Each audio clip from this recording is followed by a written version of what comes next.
صلی اللہ علی محمد صلی اللہ علیہ وسلم۔ بسم اللہ الرحمن الرحیم والصلاۃ والسلام علی رسول الکریم۔ باب الحیض جاری ہے، اور باب الحیض میں جو ہم نے موضوع شروع کیا تھا کہ غسل کے بعد عورت اپنے جسم پہ خوشبو لگائے گی، وہی موضوع جاری ہے۔ اور آج کا جو باب ہے، اس باب میں ہے دلک المرأۃ نفسها اذا تطہرت من الحیض، کہ حیض سے پاک ہونے کے بعد عورت اپنے بدن کو ملے گی، وکیف تغتسل، اور کیسے غسل کرے گی، وتاخذ فرصتم ممسکتن، اور وہ ایک سویب لے گی جس کے ساتھ خوشبو لگی ہوگی، فتتبع اثر الدم، اور اس کو ایسی جگہوں پر لگائے گی جہاں خون لگا ہوگا۔ تو اس باب میں خوشبو کے ساتھ کچھ اور چیزوں کا اضافہ ہوا ہے، اور حدیث ہے، حدیث نمبر 308، اور یہ حدیث جو ہے حضرت منصور بن صفیہ سے ہے، ان منصور بن صفیہ ان ہی اپنے اماں سے وہ بیان کرتے ہیں، حضرت عائشہ رضی اللہ تعالیٰ عنہ سے وہ بیان کرتی ہیں، ان امرأۃ سألت النبی صلی اللہ علیہ وسلم، ایک عورت نبی کریم صلی اللہ علیہ وسلم کے پاس آئی اور اس نے پوچھا ان غسلها من المحیض، کے حیض کا غسل کیسے کیا جائے گا، فامرها کیف تغتسل، تو آپ صلی اللہ علیہ وسلم نے ان کو بتایا کہ غسل کے آداب کیا ہیں، غسل کیسے کیا جائے گا۔ قال، آپ نے فرمایا خذی فرصۃ من مسک، کہ ایک سویب لیں، کاٹن لیں، ایک ٹکڑا لیں کاٹن کا، اور اس کے ساتھ خوشبو لگائیں، فتطہری بہا، اور اس سے پاکی حاصل کرو۔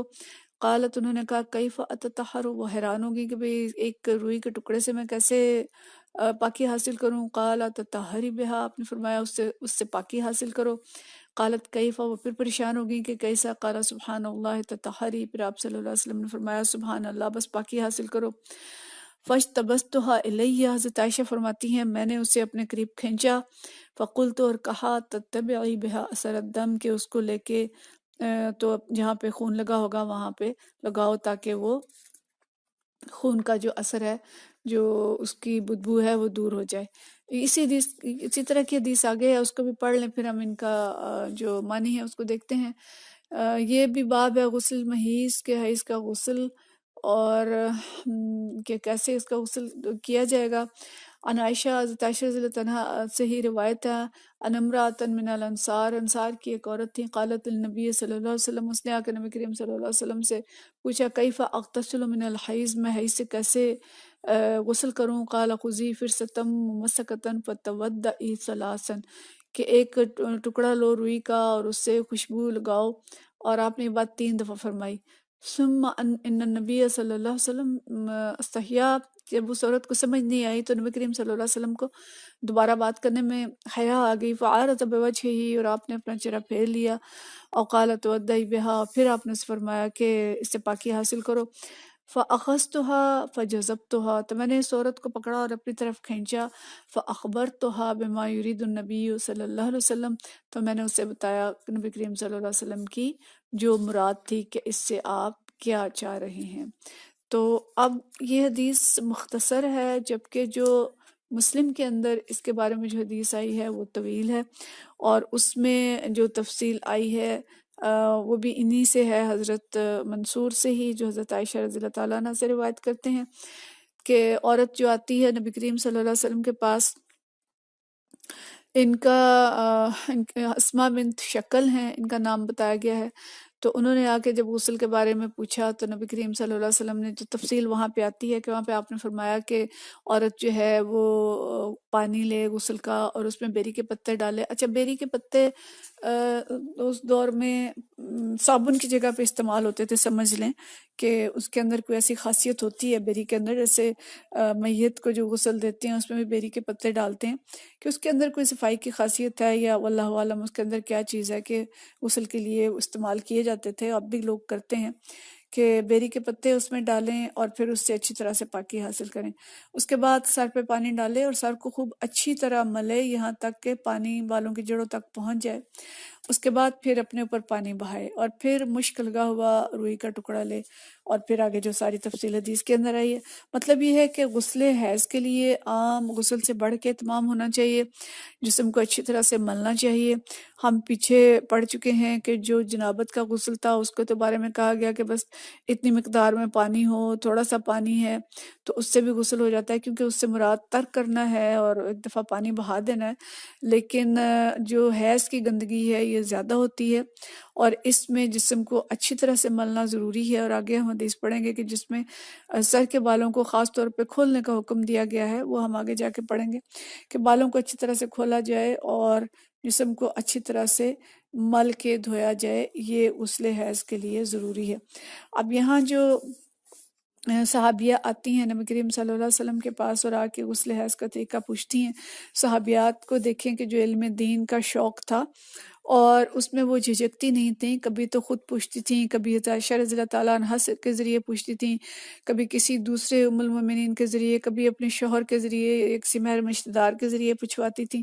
تو یہ صحابیہ خود آ کے پوچھتی ہیں اور نبی کریم صلی اللہ علیہ وسلم انہیں غسل کا طریقہ بتاتے ہیں، لیکن جہاں پہ صرف اختصار کی بات کی کہ بھئی بس طہارت حاصل کرو، اور اس کے بعد فرمایا کہ خوشبو لو، سویب لو اور اس کو لگا کے پاکی حاصل کرو، تو یہاں پہ وہ پریشان ہو جاتی ہیں کہ بھئی ایک کاٹن سویب سے میں کیسے پاک ہو سکتی ہوں۔ تو یہاں نبی کریم صلی اللہ علیہ وسلم بات جو ہیں وہ کنائے میں کر رہے ہیں، کھل کے نہیں کر رہے، کنائے میں بات کی ہے، اشارے سے بات کی ہے کہ غسل کر لو، اور غسل کے بعد روئی کا ٹکڑا لے کے اور اس کو جہاں پہ خون لگتا ہے وہاں پہ لگا کے اور اس بو کو دور کر لو۔ تو ان خاتون کو سمجھ نہیں آتی، یہاں تک کہ آپ صلی اللہ علیہ وسلم 2 دفعہ کہنے کے بعد تیسری دفعہ آپ کہتے ہیں سبحان اللہ تطہری، کہ سبحان اللہ تم پاکی حاصل کرو، مطلب یہ کہ میری بات کو سمجھو کہ میں کیا کہہ رہا ہوں۔ تو پھر حضرت عائشہ رضی اللہ تعالیٰ عنہا جو ہیں وہ آپ صلی اللہ علیہ وسلم کی بات کو سمجھ لیتی ہیں، اور اس عورت کو اپنے قریب کر کے اس کے کان میں پھر بتاتی ہیں کہ بھئی نبی کریم صلی اللہ علیہ وسلم کا یہ مطلب ہے کہ تم سویب لو، ایک روئی کا ٹکڑا لو، اس کو خوشبو لگاؤ اور جسم کے اس حصے پہ مل لو جہاں پہ خون لگا ہو، تاکہ بو کا اثر جو ہے وہ ختم ہو جائے۔ تو یہ ساری چیزیں ہمیں ان حدیث سے پتہ چلتی ہیں کہ ایک تو حائضہ یا نفاس والی عورت جب حیض و نفاس سے پاک ہو کر غسل کرے تو اسے جسم کے مختلف حصوں پہ خوشبو لگانی چاہیے، تاکہ جو تھوڑی بہت بدبو رہ گئی ہے وہ دور ہو جائے۔ اور دوسری بات یہ کہ دینی مسائل کے معلوم کرنے میں کوئی آر نہیں ہونی چاہیے۔ یہ بات میں پیچھے بھی کر چکی ہوں کہ ہمارے پاس مریض آتے ہیں رمضان کے اینڈ میں آتے ہیں اور آ کے کہتے ہیں جی سارا رمضان گزر گیا، مجھے تو یہ مسئلہ تھا اور میں نے روزہ نہیں رکھا۔ تو بھئی آپ نے روزہ نہیں رکھا تھا تو آپ نے رمضان کے شروع میں آ کے مسئلہ کیوں نہیں پوچھا؟ تو ہمیں شروع میں ہی چیزیں پوچھ لینی چاہیے، بجائے اس کے کہ ہم گناہگار ہوتے رہیں یا فرائض ہم سے چھٹتے رہیں۔ تو دینی مسائل کا معلوم کرنا جلد از جلد، تاکہ ہم گناہگار نہ ہوں اور ہم سے فرائض نہ چھوٹیں، یہ ضروری ہے۔ تو دینی مسائل کے معلوم کرنے میں کوئی آر نہیں ہونی چاہیے، اور یہ کہ کوئی تعجب کا وقت ہے تو سبحان اللہ کہنا، اور اچھی چیز دیکھیں تب بھی سبحان اللہ کہنا، اللہ کی تعریف کے قابل کوئی چیز دیکھیں تب بھی سبحان اللہ کہنا، اللہ کا ذکر جب بھی موقع ہو، جس قسم کا ذکر ہو تو وہ کہنا اچھی بات ہے۔ اور اگر کوئی خاتون عالمہ موجود نہیں ہے تو مرد عالم سے بھی مسائل پوچھے جا سکتے ہیں، اور عالم کو بھی یہ چاہیے کہ وہ حیا کا طریقہ استعمال کرے، اور جہاں بات کھلے الفاظ میں کرنی ممکن نہ ہو وہاں اشاروں اور کنایوں کے استعمال میں بھی اشارے اور کنائے کا استعمال بھی کیا جا سکتا ہے۔ اور اگر سمجھنے والے کو بات سمجھنے میں مشکل ہو رہی ہو تو جو شخص پاس ہو اور اسے سمجھ آ رہی ہو تو اسے چاہیے کہ وہ بلا کے اس کو سمجھا دے، تاکہ بات جو ہے وہ سب کی سمجھ میں آ جائے۔ اچھا پھر یہ بھی ہے کہ اب یہاں پہ اس خاتون کو سمجھ نہیں آ رہی تو نبی کریم صلی اللہ علیہ وسلم جھنجھلائے نہیں ہے، آپ نے غصہ نہیں کیا،